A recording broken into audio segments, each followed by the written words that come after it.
move that one tall chair? I was just I don't know if I'm missing something. I don't want the chair on my phone. No, Do you wanna move that chair a little? Camera can't see both of those chairs. Both, yeah.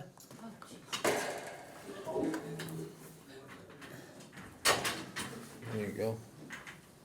That probably will do it. No, the camera's, is the camera face There the it right goes. way? Where's the, Put the camera on. You know, somebody hit the, where's the camera from? close out that. The camera's on. It's, the remote's right there, I think it's just Camera should be paused. right there. Yeah, is it paused? Probably. No, she had turned it on up there, it's on. It's just that they're not, It's frozen in that picture with the chair blocking it. Want me to get Matt? I mean, Brendan? Sure. Yeah, that's the way how to work this, sorry. Maybe put that flat too. The camera's here, yes. That should be Log okay. out or something? Yeah, no.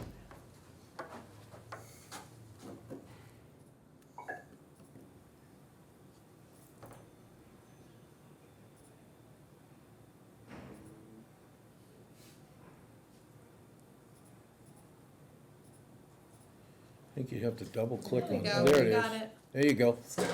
You got it. Closer for Title V issues. Yeah, absolutely. There you go. Okay.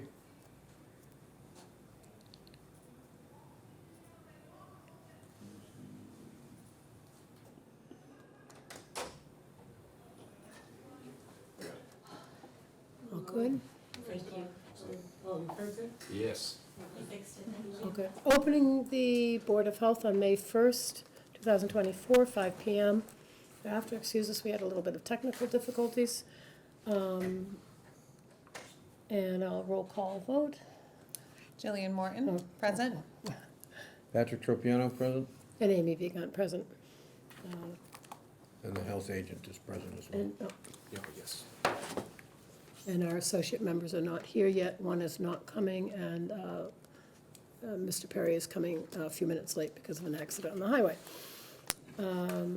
Discussion and possible vote on 7-Eleven tobacco violation. Would you like to present, Mr. Absolutely. McDonald? So, this is an inspection, as you'll see, it looks a little different than some of the other ones you've seen for Bob. This is from his compliance checks that he does. He was following up on some of the previous issues that we had, as well as finishing up another round. This particular violation is not an underage sale violation, which is why you see it in the different form that he's usually using for the underage sales. This is strictly a violation to one of the local regulations that we have for blunt wrap sales, as well as you'll see the second one coming up next will be the same.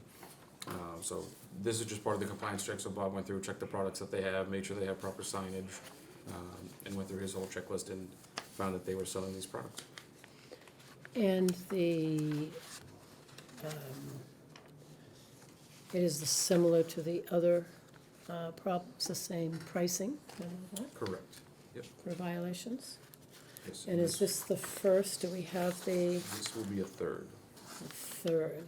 Wow. Do we have that in here, in our package, I have the list here. a list of That should where? be 5,000. Correct. Yep.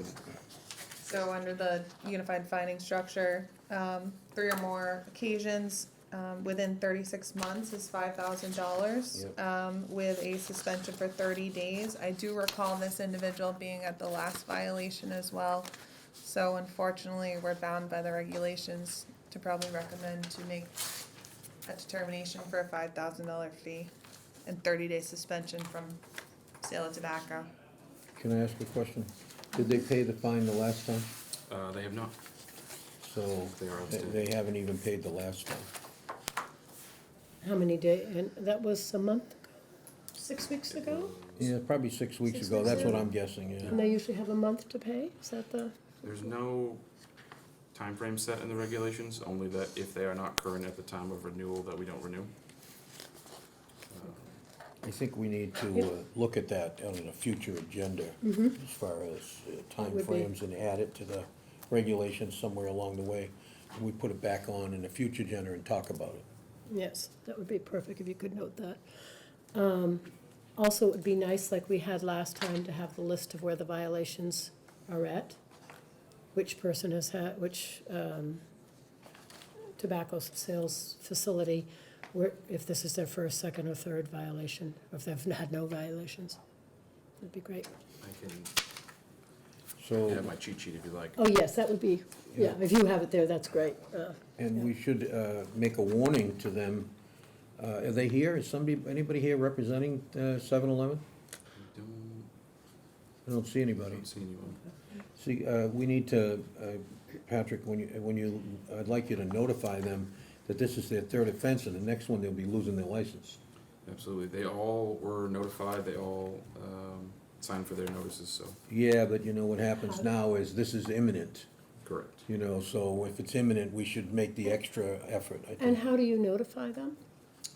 They Is were, it certified? Certified mail, Certified. which I have. and we have the green cards. And they signed for that? What does the Okay. letter look like, the letter that's in the package? It's in the package.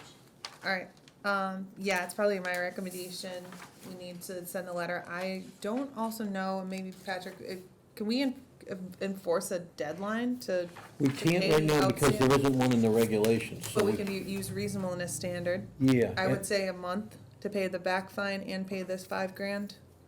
And the thing is that, you know, it relies on renewal.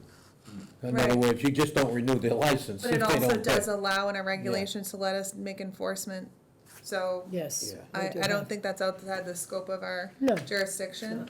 And I think hopefully, so my recommendation would be to put that within the letter that's sent out, Absolutely. to Yeah, try to that's put fine. some fire, you know, behind them. I just wanna say on record that this is the third time. So 4 times and you're out. These are tobacco licenses, which for these businesses I know create a lot of profit to these individuals and people trying to run these businesses, but once it's gone, it's gone. We have a declining as far as licenses. This isn't something that you could come back and get. It's gone. Yeah, because we're eliminating them. We're eliminating We're them, getting them yeah. down, yeah, so, yeah. Right. And the purpose and the public policy on that is to, you know, don't break the regulations. You know there's no blunt wraps. So I just wanna get that on record. That's our reasoning Yeah. for these strict violations, and it's a unified structure that Massachusetts suggested anyways. I So think it you is, could make as part of your motion, a timeframe. yes. Suitable. Okay, Yeah, okay, I move, you wanna do it? no, go ahead. You can do it. You can do it. Sure, Go ahead, do alright. I make a motion that we, pursuant to our, S violations, number C, in the case of 3 violations, that 7-Eleven, we give a $5,000 fee to because of the third violation within 36 months. And this will also suspend their permit for the tobacco product sales, for 30 consecutive days. And that also, there's an outstanding fee for the last violation, as well as this $5,000 that needs to get paid. Suggest, June 1st. Okay, And do I have a second? second. Oh, can I add just Well, one thing? That yes. Patrick be allowed to determine with him the time frame of the 30 days. Yes, Do I have correct. a Second. roll call vote? Oh, Jillian Morton, yes. Patrick Tropiano, yes? And Amy Vigat, yes. Okay. Thanks. Wines and more, boy, this is the first one for them. Next is, yes, discussion and vote on wines and more tobacco violation. Mr. McDonald? So, this is actually a flavored product violation. Same sheet you'll see from Bob. This is a compliance check sheet. Similar to with the previous establishment, Bob went through, checked the signage, made sure they had the correct products. That's just usually when he checks pricing as well. And during his inspection, he found that they had some cinnamon flavored cigars for sale. The only caveat for the board with this particular being that it's a first violation, there is no suspension because it's not an underage sale. I just can't believe that they don't know that there's no flavored products. How can they not know this? They didn't have any others in the store, and I've never seen them with them before, so I don't know if this was just an oversight by a retailer bringing in a product that came with.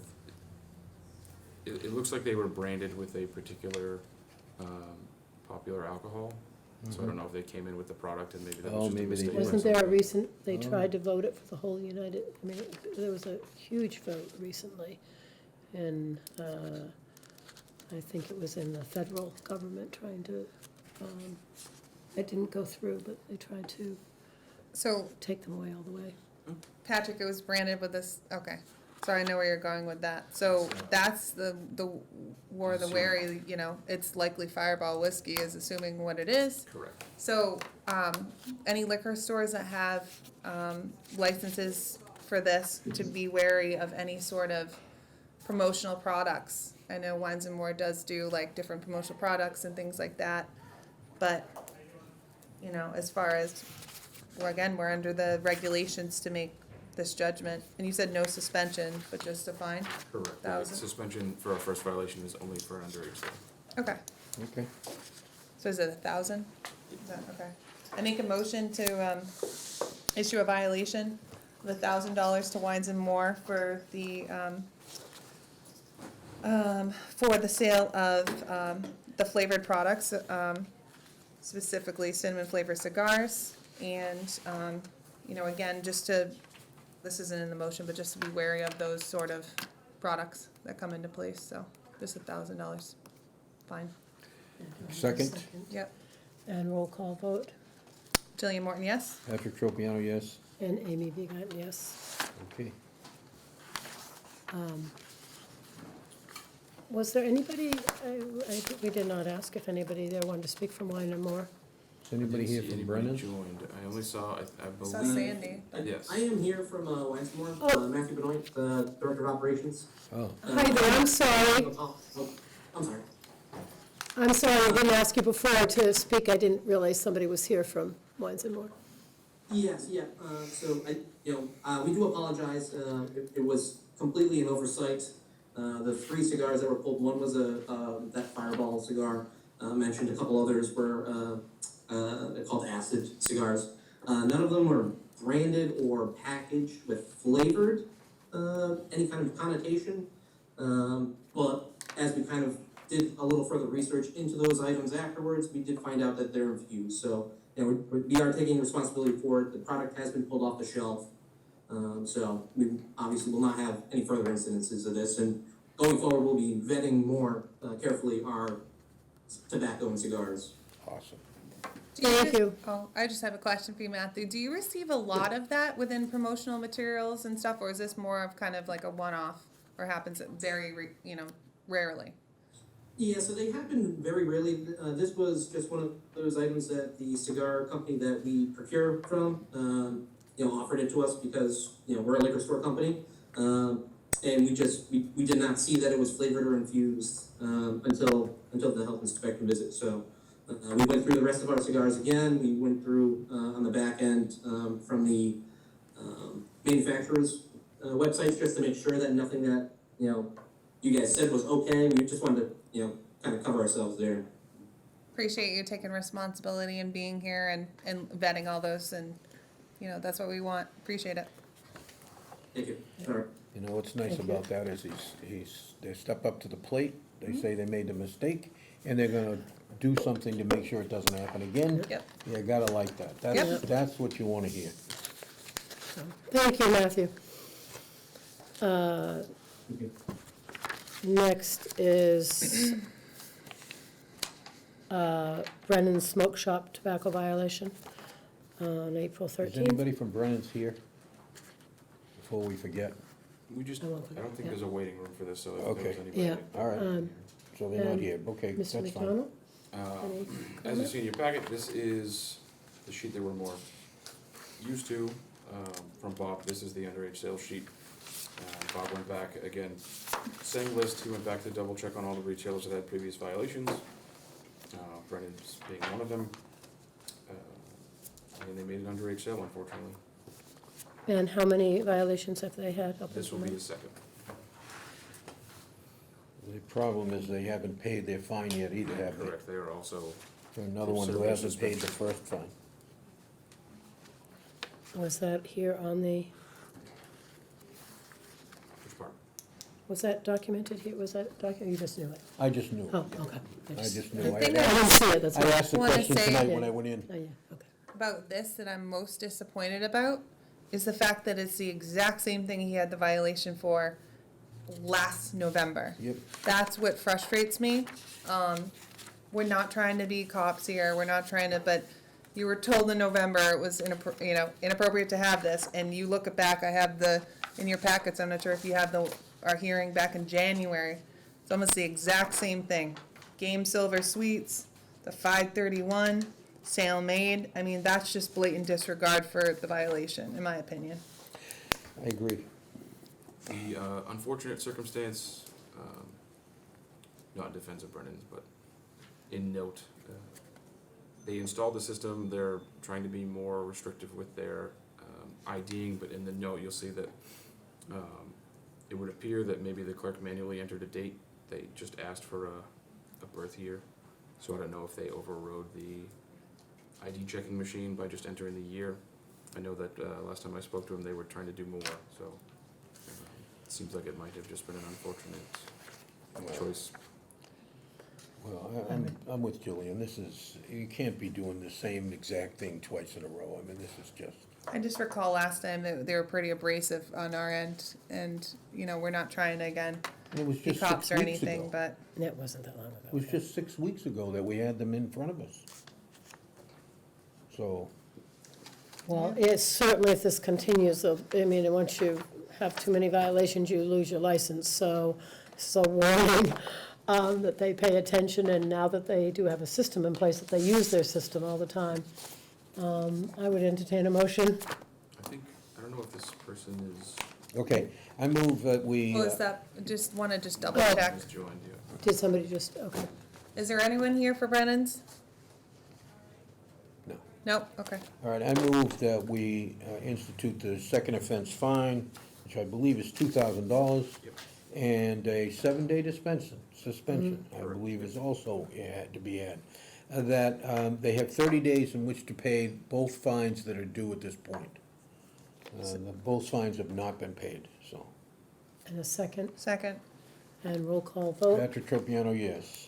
Jillian Morton, yes. and Amy Vigant, yes. Next is discussion and possible vote on 9 Charlotte Furnace Road.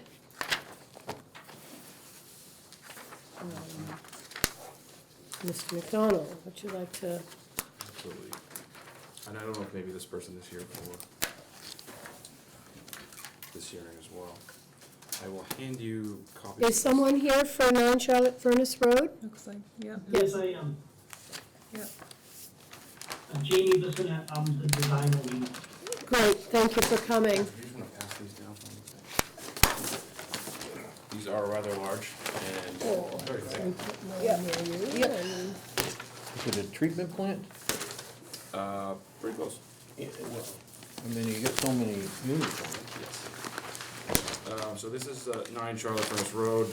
This is one of our mobile home park communities in West Wareham. The variance requests are rather simple, straightforward. I'll be happy to get in there. Which mobile home is it? Park? I always get it wrong because it's not named that anymore. It used to be Green Tree. Jamie, what's the mobile home park that you're? Yours. I'm sorry, we know it as just Charlotte Furnace Road, 9 Charlotte Furnace Road. I don't know the name off the top of my head. It's changed a few times. It was Green Tree Estates. Across from Siesta? Yep, that was Okay. Longboat. I was just making sure it wasn't a conflict. Right near Gulch, yeah.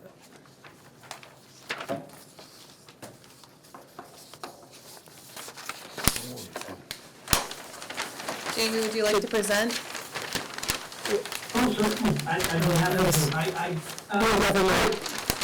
essentially they have a septic system that needs to be upgraded or repaired. What we did was we had Bay State Sewage go in, they inspected the tanks and some of the pump chambers. We found the tanks and pump chambers, for the most part, needed to be replaced. So you will see, in the design, set that we're replacing, tanks. In some cases, we have to move them, some of them are extremely close to buildings, or other, structures, whether it be trees or, parking areas. So we're moving, some tanks in some cases. We tried to keep things as close, to the way that they are now as possible. The leaching field itself, there was a repair, done years and years back. I believe this is over 20 years old. The way that it looks on the plans that are on file at the Board of Health, I believe both systems are still in place. This Presby, proposed Presby bed will fall over parts of both of them. So there'll be, some extensive remove and replace of existing septic leaching area, and this new Presby bed will be put in that area. Because of the longevity of the system, we feel that, that this will be a nice fit. Overall, we looked at the gallons per day and found, that we're pretty comfortable with what we're proposing as to what was proposed and in place for, the past 20+ years. What's the total gallons per day? Is allocated, I'm sorry, go ahead. What's the total gallons per day? It is 6,600 Yeah, is the design flow. yeah. So there's 44 existing units, and each unit, because the age restricted, are 150 gallons per unit.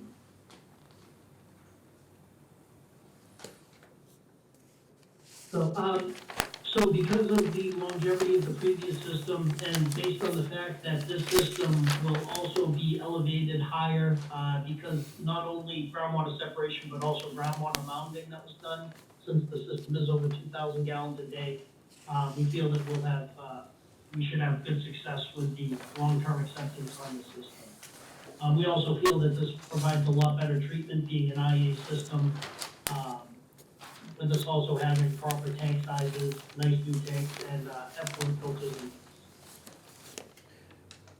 Patrick, what was the system that's in place now? The system- I believe this chamber set up in like a trench configuration. And how long has it been in the ground? A while. Oop, I'm sorry. How long has it been in the ground? Do you know the original system, when it was Yeah. placed? Yep, so I believe it to be, stone and concrete chambers. And we have that shown on the plan set, but let me see if I can tell you. Yeah, so some of the plans show, like galley type units. Okay, and what was the year that it was put in the ground? All right, let's see. Is it on the plan? The plan is dated 1997. 97, so 97, so that was put in at the beginning of Title V as we know it now. And it's basically failed already. And then there was a subsequent repair / expansion That's over somewhere 25 in the years. middle, I believe. And there was a repair in between. Somewhere in there. No, I believe that the To me, they should 97 have a was the treatment repair. plant. Oh, the 97 is the repair, okay. Yeah, so actually, that's over 20 years of life. That's not a bad life for a community system like this. Let's see, we're actually 27 years on this system. So I don't look at that for a community system as being a bad life.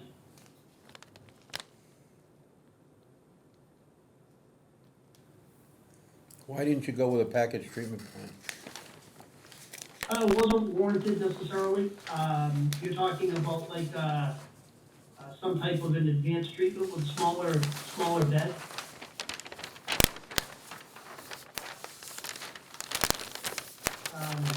We felt that the IA system with the Presby, we've used it on community systems and have had great success with it. Well, Presby hasn't been around that long, so it couldn't, I'm not so sure that they're, for this size of a system, that, if you've had successful luck It hasn't been that long of luck, because they haven't been around that long, Presby. Well, I think they've been around for about 20 years. No. Presby? No way. No. Do you have any idea as to how long Presby's been around? I'll tell you what, I can look it up. How about that? Early 2000s, I believe. Yeah, I was gonna say probably Yeah, 2004 years. or 5, probably close to going. Do you have any comments, Larry? Mr. Perry? Were there variances requested as part of this? Yes. Mm-hmm. On, I believe we have some local upgrades just because of the tank step back to the existing, buildings. And then we also have, the 12-inch separation for the inlet and outlets on the tanks to the seasonal groundwater and pump chambers. And then what about water and sewer pipe crossings? Are we doing anything for that? Are we sleeving, or are there variances needed? We're not changing any of the existing piping. So the piping, except for where we have to move tanks slightly. So we didn't find any situations in which we're making it worse than what's already in place and has been in place now.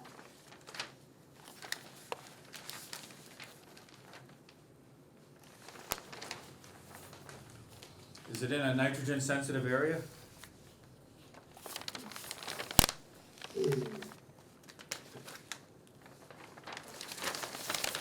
Do we know? It is not within the zone 2, so no, I don't believe it is. It's not within the zone A of the surface water, it's not in an outstanding resource, not in an IWPA, so no, Okay, and no wells on site? no.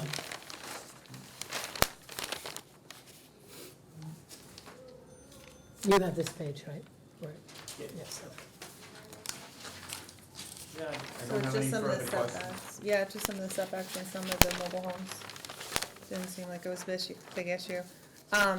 I am familiar with this park and I am familiar with the owner that purchased it, and, I commend them for moving forward to, put together something that's really gonna help the residents of that park. I know that they're very happy with him thus far, so I think this is gonna be a good thing for all the people that live over here. It's necessary. It's expensive. It's not Yeah. cheap to do it. Big. Sure is. Yep. Any other comments? Mr. McDonald? No, I don't have any comments. I just think that a package treatment plant would have been a better system, in my opinion. It's a large system with a lot of gallons per day, and a package treatment idea would have been a better idea and not a Presby system. So, Can you educate me a little bit about the package treatment systems and, Is that more costly, Yeah. Patrick? It would be a little more costly, but you treat the effluent better, you know what I mean? And not only that, but it probably lasts a lot longer because what's going into the ground is clean by the time it gets there, and it for all what? intents and purposes. Subsurface disposal in a big, huge system And- doesn't last very long, usually 15 years. This is amazing they got what they got out of the Yeah. last system. It was 15 25? years is about it, when you're using that big volume into a big system. And that's why package treatment plants work way better. Because they last much They longer. last much longer, they're a better system, and they're monitored constantly, because they always have a contract with somebody who watches them, takes care of them, whatever, and they just, when you get to these kind of gallons, which is a lot of gallons going into the ground, I think that package treatment plants are way more advantageous. But, anything's better that's working. Yeah. I think Not probably working. it's If a you from get the my developer drift. point of view, trying to balance the, Yeah, as there's a far as they cost. have lot fees and they have, they're trying Yeah. to be conservative with things and whether they have to move to that system in the future, but I hear ya. Yeah. Do you have any thoughts on The that? advanced Presby, it is a form of treatment system, and not to the degree that a treatment tank is, secondary treatment tank does clean up the effluent a little bit more before it's discharged. No, yeah, no, But I think- Presby has some good, and I believe that Presby, the system that they're using now for Presby came out around 2009. The guy started, I know, way back in 48, but to get to where we are now, I think is around 2009. Yeah, there's three different types of Good stuff. Presbys. This is probably the best, Yeah, the yeah. advanced treatment Presby. And this is based on individual septic tanks. If you went to a treatment tank, now you're talking about a collection system going to one main tank. Correct. And then, so that would change the design and probably change things a lot, Cost-wise. cost-wise. This is definitely gonna be better than what's there. That's the point. That's the point I'm trying to make. It's better than what's there. But I think that in the future, we need to start thinking about package treatment plants. And not only that, but when you have a package treatment plant like that, if there's some places around there that should fail, they can tie it into their package treatment plant. You know what I'm saying? And you know what I'm saying? There's other ways to do that. For instance, right now, the Buzzard Bay Coalition is talking about doing a package treatment plant that they can resolve the issue out on Agawam, right? You know it that way, is That's it? the one that's going out by the golf course. By the golf course. And they will be able to tie other people in the neighborhood in. More So- easily, yeah. Exactly, so, you know, you think about these things that go on in the future, and nothing to do with you. Look, you did a great design. I'm not, I don't want you to think that I'm dumping on your design. Is that something, Patrick, that is for, a certain number of like homes, like it would be Well, if applicable, it was obviously? 10,000 gallons or more per day, then you'd be, I wouldn't be talking now, because you'd be doing a package treatment plant. Are we in a Because position, DEP would be handling this. are we in a position to make preferable within regulations what we, Well, we could talk about it and see how we want to do this in the future, but just wondering the amount of mobile home parks that I are in think all town? of us will need a lot more knowledge as we go through this. We'd have to bring in some experts to talk a little bit about it too, you know? Yeah, Just so that everybody knows what's going on. yep. Jamie, I'd be curious to hear your thoughts on package treatment plants. Well, obviously, a package treatment plant, if you're talking about an over 10,000 gallon a day system, those are pretty amazing. We do design advanced treatment systems for less than 10,000 gallons a day. There are situations where they're definitely warranted, when you're in nitrogen sensitive areas, zone A to surface water supply.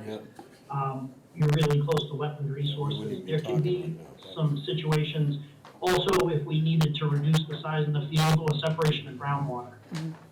In this case, we thought that the IA with the advanced Presby was, one was a very nice improvement over what will be the water quality that it's been receiving for a long time. And then Positively. improving the separation of groundwater, including the groundwater mounding.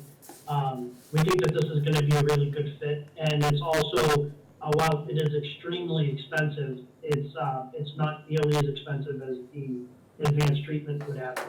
So the advanced treatments are generally required for over 10,000. Yeah, That's the, yeah, for the DEP, is that correct? Yeah.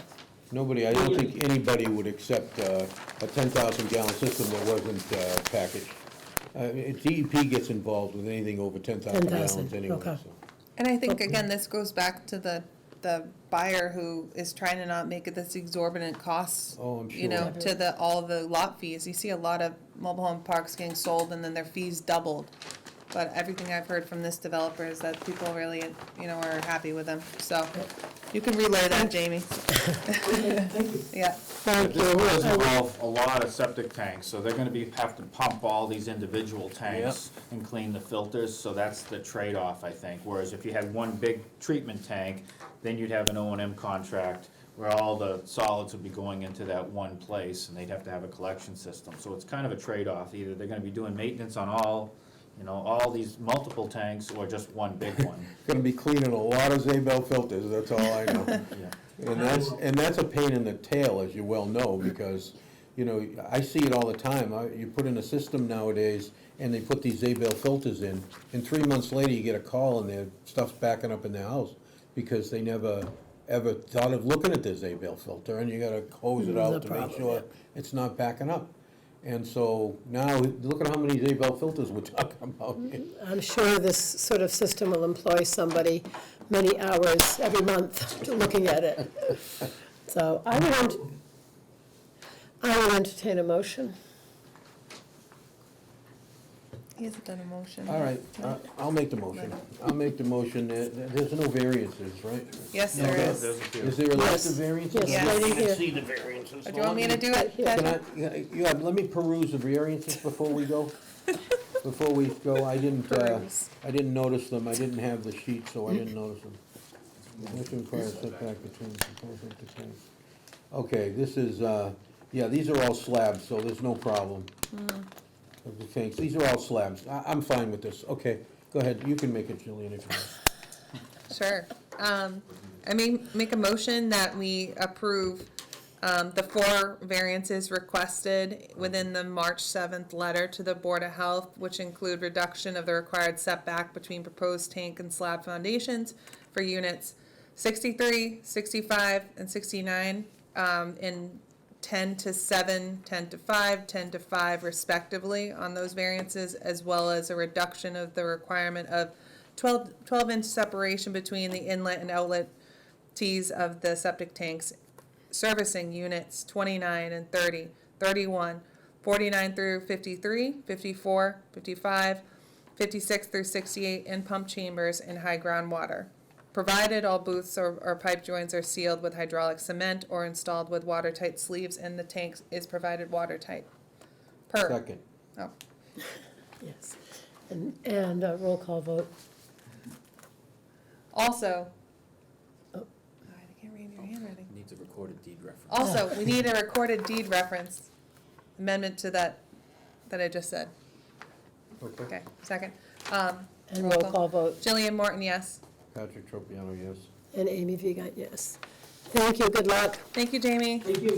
Have a good night. Sorry, my Night. handwriting is awful. It's like me, I do my handwriting. I should have been a doctor, That's no fine. offense. Yeah, doctors are the worst. So this is one of the most complicated ones that I've seen in all the years that, you know, Yeah, I've it's been here. I think unfortunately, oh, go ahead. No, We're it's gonna just be this- getting more of those, but just from my education regarding these mobile home parks, I think that's something we probably should put on a future agenda.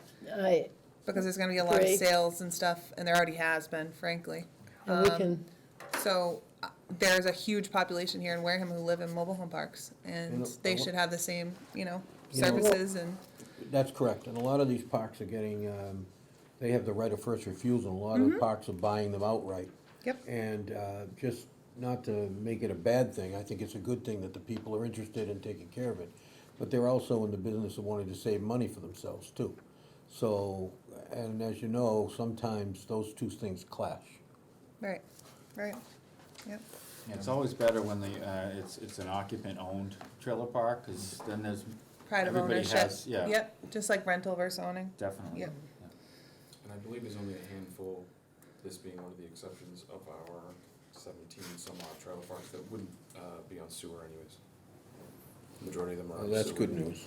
So the threshold is 10,000 gallons a day, in which DEP gets involved and would fall under a groundwater discharge permit. They do have an allowance, if the applicant wants to, they can do a groundwater discharge permit less than 10,000. When it's over 2,000 and less than 10,000, and that's what Patrick was talking about with the advanced treatment tank. And those are usually when it's in an area that's more sensitive to nitrogen, or there's wells, or anything, wetlands, anything like that that would make it a critical area. But if there's no, resources that we have to worry about, this is definitely gonna be better than what they had. A lot of these older trailer parks didn't meet any standards with the way things were done back then. They just had Size. cesspools in every Yep. single one, they had a cesspool. That's pretty common. this is, brings up what we've thought about for a while, and adding a number to our agenda, Mr. McDonald, and to, just for a very brief, sort of like we do with the health agent's report of education, our Title V systems for, some of you come with your expertise, some of us are still learning.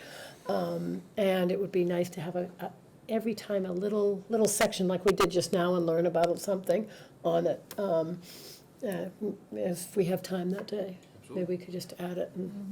And maybe you could, if you, either one of you both bring in expertise, whether there's a section or. He was talking about effluent filters, I'm not sure if you're going, but in every septic tank, there's an outlet tee, and they have these filters that filter out solids. which is a requirement under the state law. Before a pump chamber, you have to have an effluent filter.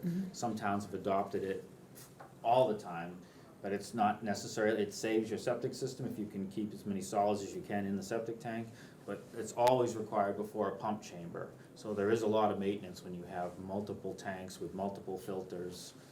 They're gonna have to be pumped every couple of years and the filter's cleaned. The filters will probably, you really literally have to clean those filters every 3 or 4 months if you really want them to operate properly. We've had lots of problems with them, especially, and it depends on the one they use. As you know, there's a whole bunch of different Kinds of filters. Zabel filters, and they're different in size, and depending on, but the one that everybody's using, that's straight, you know, what do you call it, what is it, 20 inches long or whatever, with the thing at the bottom, those tend to clog up pretty fast. The veins are pretty tight, and they tend to clog up pretty fast, and I've had people call, and I've had to go over there and say, well, okay, let me show you how to do this, even though you showed them when you know, you went through it when you Still don't put it work, in, yeah. but they forget, Yep. and the next thing you know, they've got a problem, you know, so. So it's in a 4-inch pipe. There's not a lot of surface area with the Right. standard 4-inch Zabel. And a lot of the engineers now are switching to a 6-inch tough type filter, which gives you a lot more surface area Yeah. and it goes a lot longer. You Yeah. don't have to clean them every 3 or 4 Yeah, they months. do. Now you can go a year maybe. Yeah, no, that's a fact, but the one that's been out there for the 99-100% is, there's a 4-inch pipe, and the thing is probably 3 inches around, there's not much area in there, you know, at all. One of the things that we did way back when Buzzards Bay Coalition came through and we were votes for a nitrogen reduction, they showed us a lot of these systems. This was 10 years ago or so now. Might be nice, you know, once in a while to, when we're discussing this, to bring in the, not all at once, but maybe slowly bring in the pictures or showing what the various systems for members that don't necessarily know what What they all about look go like. public as well, cause I know some of the other boards do, workshops. Mm-hmm. So I think that could be helpful. Yeah, you know, the AI systems are getting bigger and bigger all the time, and they're complicated, and everyone has their own complication. Yeah. So if it's Presby or FAST or whoever it happens to be, they have their own little complication, their own little thing. And for you to learn about that, you really have to, I just went through a big thing for my continuing education for my inspector's license, that I had to sit in there and listen, and it was about AI, the whole session. And there are things like that around, events that you can go Right. to. And there's a lot sort of online, Yeah, but and certainly you this. can learn a lot. I like the Makes idea sense. though of providing that as a public, workshop as well for Tool or anyone else, the residents of Wareham who are interested, You know, you know. Okay. Next would be the health agent's report. Well, if you can imagine, in the short time between the saw and the last, there was not a lot going on. There were 2 perk tests, haven't reviewed any plans other than this monstrosity. Inspections are still ongoing, we are, is that the technical term? you're gonna have 2 summer interns this year.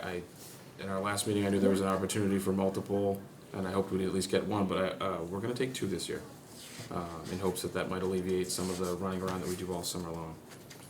So we're very excited about that. Other than that, nothing has changed. Okay. From whence we saw you last. And I don't have in the week anything new with infectious disease or No. medical reports. It's about the same. And announcements, do you have anything? Yes and no. This all at the same time somehow.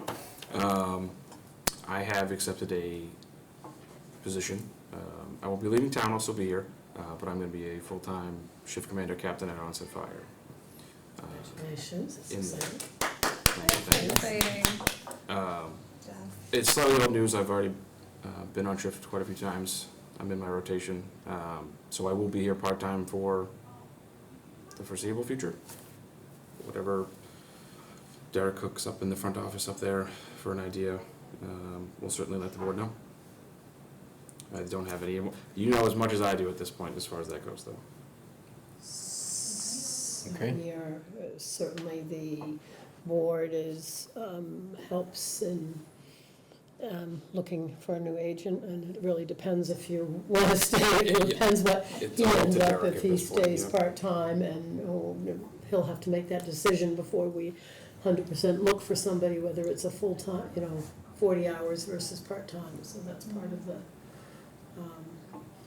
we also, congratulations, that's exciting Thank for you. you, not so much for us all the way, but it's very exciting, you'll be part of our town still, so Sticking that's around, really still great. love this place. Please, and so you will not be continuing as the head of the, Yes, in remaining here part-time, I have passed along the wonderful duties of emergency management director. Just don't have time to do. who will be doing that, do we know yet? That is also in the hands of the town administrator, so I'm not sure where he's gone with that. I know there's a few people he was considering, I'm not sure if he designated one, because I don't want to say they all volunteered, but And if so, if they're not part of the regular Board of Health, will they come then to our meetings, or be part at least once in a while, and that would be something that would be nice to hear they about could what's going on? absolutely. The Well, emergency online. management thing was always on its own, I was just lucky enough to adopt it and bring it in here Yeah. with us. A lot of It was- towns it's the fire chief or Yeah. the deputy chief. Historically, it's been the police chief here, Okay, so I'm not really sure where it's gonna go from here, okay. but we can absolutely, Or even a couple times a Yeah. year, having a report of what's going on, it's always good for us to hear. When we've had major problems, like the cold spell about, Yeah. when was that, 10 years ago now, or, maybe more. maybe more, More. 2010? Anyway, that was quite, and we all were quite involved in that. And just because they needed more bodies and help, and, And we would continue on doing sheltering and all that, that still Yeah. falls under the Board of Health as part of right, emergency management, if they just won't be all tied together now, so. right. So maybe we request a once or twice a year report, and that we get to know who it is, that'd be great.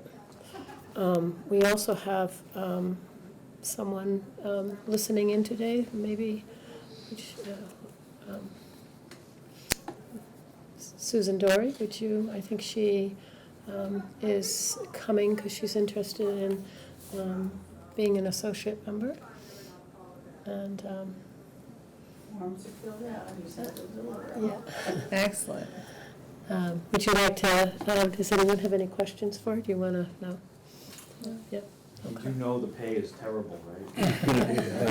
You're gonna put it on the agenda for next week? Yes, right? we are, I just wanted Okay, to great. sort of, Yeah. and you'll be on our agenda, and then We'll make a we'll make a recommendation. recommendation at that time, whether then you go to the selectmen, and they would then vote you in. That's how the process is. Any other comments, anyone? Next, okay, approval of the meeting minutes from April 24th, 2024. Does anybody have any changes? I make a motion that we approve the April 24th, 2024 minutes as presented. Do I have a second? Second, And roll call vote, Patrick Tropiano, yes? Jillian Morton, yes. and Amy Vickan, yes. Anybody else have any comments, questions? Powassan, have you heard about the Powassan? We had a case in, I think it was Canton, for tick-borne disease. I don't think we've had any in Wareham, have we? No. It's kind of rare in Massachusetts. It's rare, I've had one case, not this year, but it's not super common. Nothing to worry There about. It's rare are, right now anyways. we are lucky here that our tick-borne panel shows more than many tick-borne panels. I know some in Boston, they don't do all of them. And there's more than just basic Lyme, there's also variants of Lyme. Miyamoto, which is more original from in Japan, and we see it here now occasionally. I've had one case of it. So unless you test for it, the regular test for Lyme will come back totally normal. So And you can carry more than one. you can have a babesiosis, ehrlichiosis, and Lyme, basic Lyme all on the same bite. Right. It's not very common to have three, but I have seen plenty of patients that have both Lyme and babesiosis or ehrlichiosis or so. I've seen an uptick of deer too, at least on Great Neck. It's Oh, been it's- a lot more, and running through like more yard spaces and and all your gardens that are coming up, so, yeah. Great Neck was the area that started with Lyme back in the early 90s or so. Came up from Lyme, Connecticut, where Lyme gets its name. And Dr. Steer, it's actually very interesting, Dr. Steer was doing, seeing patients, he was a rheumatologist, and saw patients who, a whole street of women were bringing their kids in, who they thought had rheumatoid arthritis. But kids don't get that commonly, it's very rare. And then they found out, gee, something's weird here, so they did some tests and found out that there was this creature, Bordella, which was the causative agents of Lyme. And it sort of came from that area where we saw more of it, and then we saw, initially they didn't have it in Maine, and then back in 2000s, we started seeing it in Maine. But Great Neck was the first area in Wareham to have it, and there were areas of Wareham that just didn't have it yet. And Well, we have now like it's the everywhere. Audubon, we have all this beautiful area down there and other areas of town, Yeah. but it just specifically this year, I've seen so many Yeah, deer. there are a lot of Deer deer. out. All right, motion to adjourn. Second, And roll call vote. Jillian Morton, yes? Patrick Tropiano, yes. And Amy Vigan, yes. Thank you. So thank you all for coming, all your hard work.